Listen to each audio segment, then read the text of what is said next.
अस्सलाम वालेकुम नाज़रीन, प्रोग्राम आबो हवा और मौसम के साथ आपकी खिदमत में हाजिर हैं। आज के एपिसोड में हम बात करेंगे मई की आबो हवा और मौसम की फोरकास्ट के हवाले से।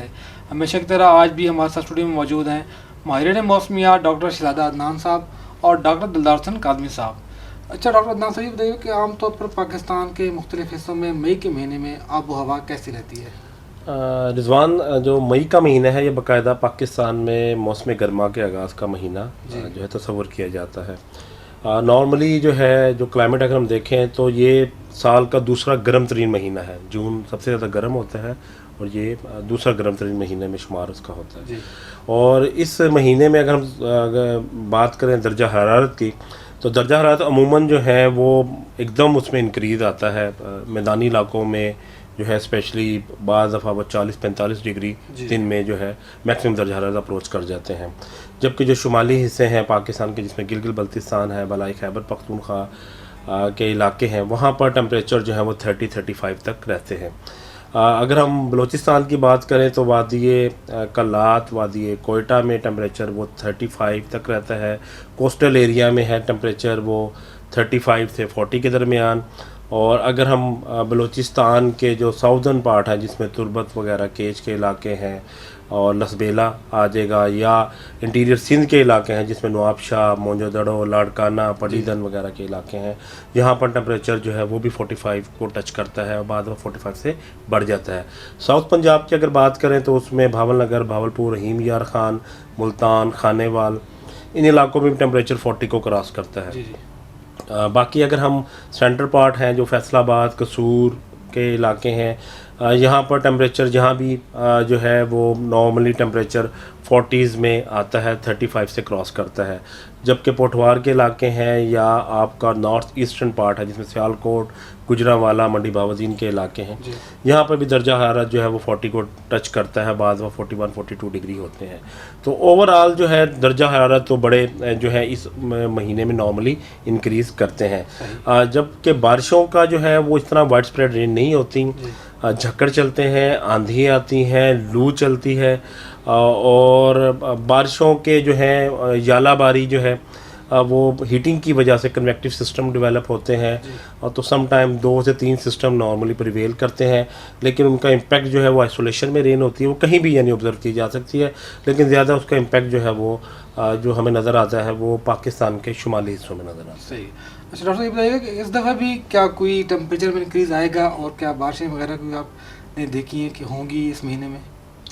रिजवान साहब, ऐसा है कि जैसा डॉक्टर साहब जिक्र कर रहे हैं, ये एक ट्रांजिशन मंथ आप इसको कह सकते हैं। हम आप ये कह लें कि मूव कर रहे हैं towards summer in most parts of the country में।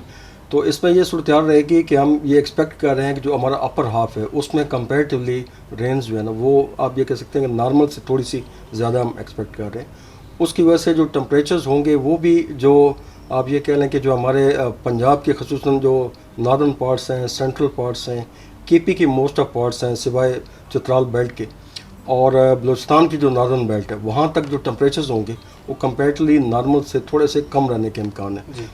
बाकी साउथ पंजाब से स्टार्ट करके नीचे सिंध तक और जो सदर्न पार्ट्स ऑफ बलूचिस्तान है, इंक्लूडिंग वो आप ये कह लें कि नॉर्दर्न पार्ट्स जो है, नॉर्दर्न पार्ट्स में भी जो टेम्परेचर्स होंगे वो कंपेरेटिवली नॉर्मल से थोड़े से ज़्यादा रहेंगे। यानी नॉर्दर्न पार्ट्स में और सदर्न पार्ट्स में टेम्परेचर थोड़े से ज़्यादा, जबकि जो सेंट्रल पार्ट्स में उसमें कंपेरेटिवली थोड़े से कम रहने के इम्कान है। सही। अच्छा डॉक्टर, ये बताइएगा कि जैसे आपने बताया कि जी जो मई का महीना है ये दूसरा गर्म तरीन महीना है, तो इसमें कोई हीट वेव वगैरह भी किसी हिस्से में आती है? जी देखें, जो हमें क्लाइमेट रिकॉर्ड का डाटा मिलता है उसमें लास्ट ईयर भी और इससे पहले भी, जो अगर हम पिछले 100 साल का डाटा अगर देखते हैं तो मई में हीट वेव आती रही हैं। नॉर्मली 2 से 3 हीट वेव प्रिवेल करती हैं, जिनका ड्यूरेशन 3 से 7 दिन के दौरान यहाँ होता है। इस दफ़ा की अगर हम बात करें, जैसे डॉक्टर साहब ने बताया कि टेम्परेचर वगैरह जो है साउथ पार्ट में जो है वो रिलेटिवली जो है वो ज़्यादा होंगे, अदरवाइज़ सेंट्रल पार्ट या नॉर्दर्न पार्ट में जो वो नॉर्मल या नॉर्मल से स्लाइटली बिलो होंगे। लेकिन हीट वेव का क्योंकि फिनोमेना जो है वो कहीं भी अकर हो सकता है और उसका ड्यूरेशन पे डिपेंड करता है। इसका मतलब ये नहीं कि बिलो नॉर्मल है, फॉर एग्जांपल आपके पूरा महीना बिलो नॉर्मल है, लेकिन एक आध अगर एपिसोड उधर आ जाती है हीट वेव की तो वो कहीं भी ऑब्जर्व की जा सकती है।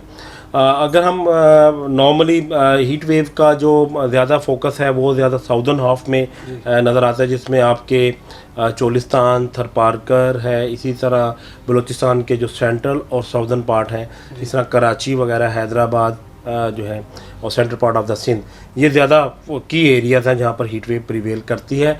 और दूसरा इसका इम्पेक्ट जो है अगर हम बात करें तो एक तो हीट स्ट्रोक, और ये तो एक कॉमन है फिनोमेना वगैरह जो है वो सन स्ट्रोक वगैरह होने का। दूसरा एक जो अगर ये नॉर्दर्न पार्ट में हो, और जिस तरह लास्ट ईयर भी देखा गया कि वहाँ पर फिर ग्लेशियर मेल्टिंग का जो फिनोमेना है वो होता है, जिसकी वजह से गिलॉफ के इवेंट्स जो हैं उसे रूल आउट नहीं कर सकते। तो ये इसका एक इम्पैक्ट है कि नॉर्दर्न हाफ में अगर ये होगा, स्पेशली जो गिलगित बल्तिस्तान में या चित्राल में या मालाकंड में जो कुछ गिलॉफ के जो इवेंट्स हैं वो ट्रिगर कर सकते हैं इसी टेम्परेचर राइज करने की वजह से। अगर वो 3 से 5 दिन तक भी टेम्परेचर अगर इंक्रीज़ करता है, ऑल्दो वो वार्म डे होगा यानी हीट वेव लाइक सिचुएशन ना हो, लेकिन साउथ में जो है इसको रूल आउट नहीं कर सकते। स्पेशली 15 मई के बाद जो है उसकी प्रॉबिलिटी बहुत ज़्यादा मैक्सिमम यानी ऑलमोस्ट 95% से ज़्यादा होती है। सही। अच्छा डॉक्टर साहब, ये बताइएगा कि ये जो मई के महीने की जो फोरकास्ट है इस दफ़ा, इसका ज़राअत पर क्या इम्पैक्ट होगा? कुछ इलाकों में जो फसल है गंदम की वो कट चुकी है, और मेरे ख्याल में कुछ इलाकों में जो है वो हार्वेस्टिंग स्टेज में है।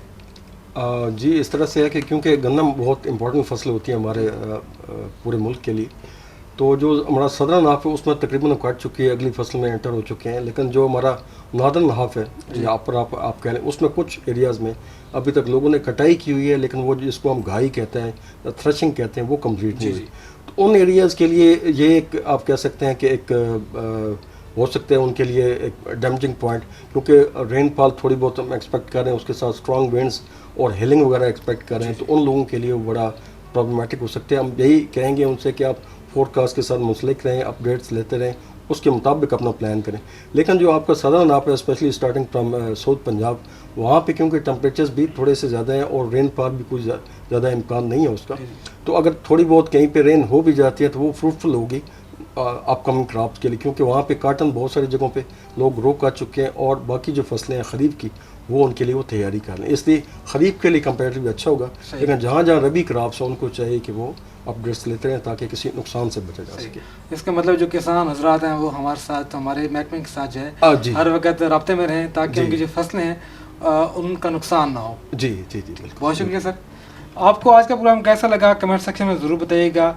इजाज़त दीजिए, अल्लाह हाफिज़।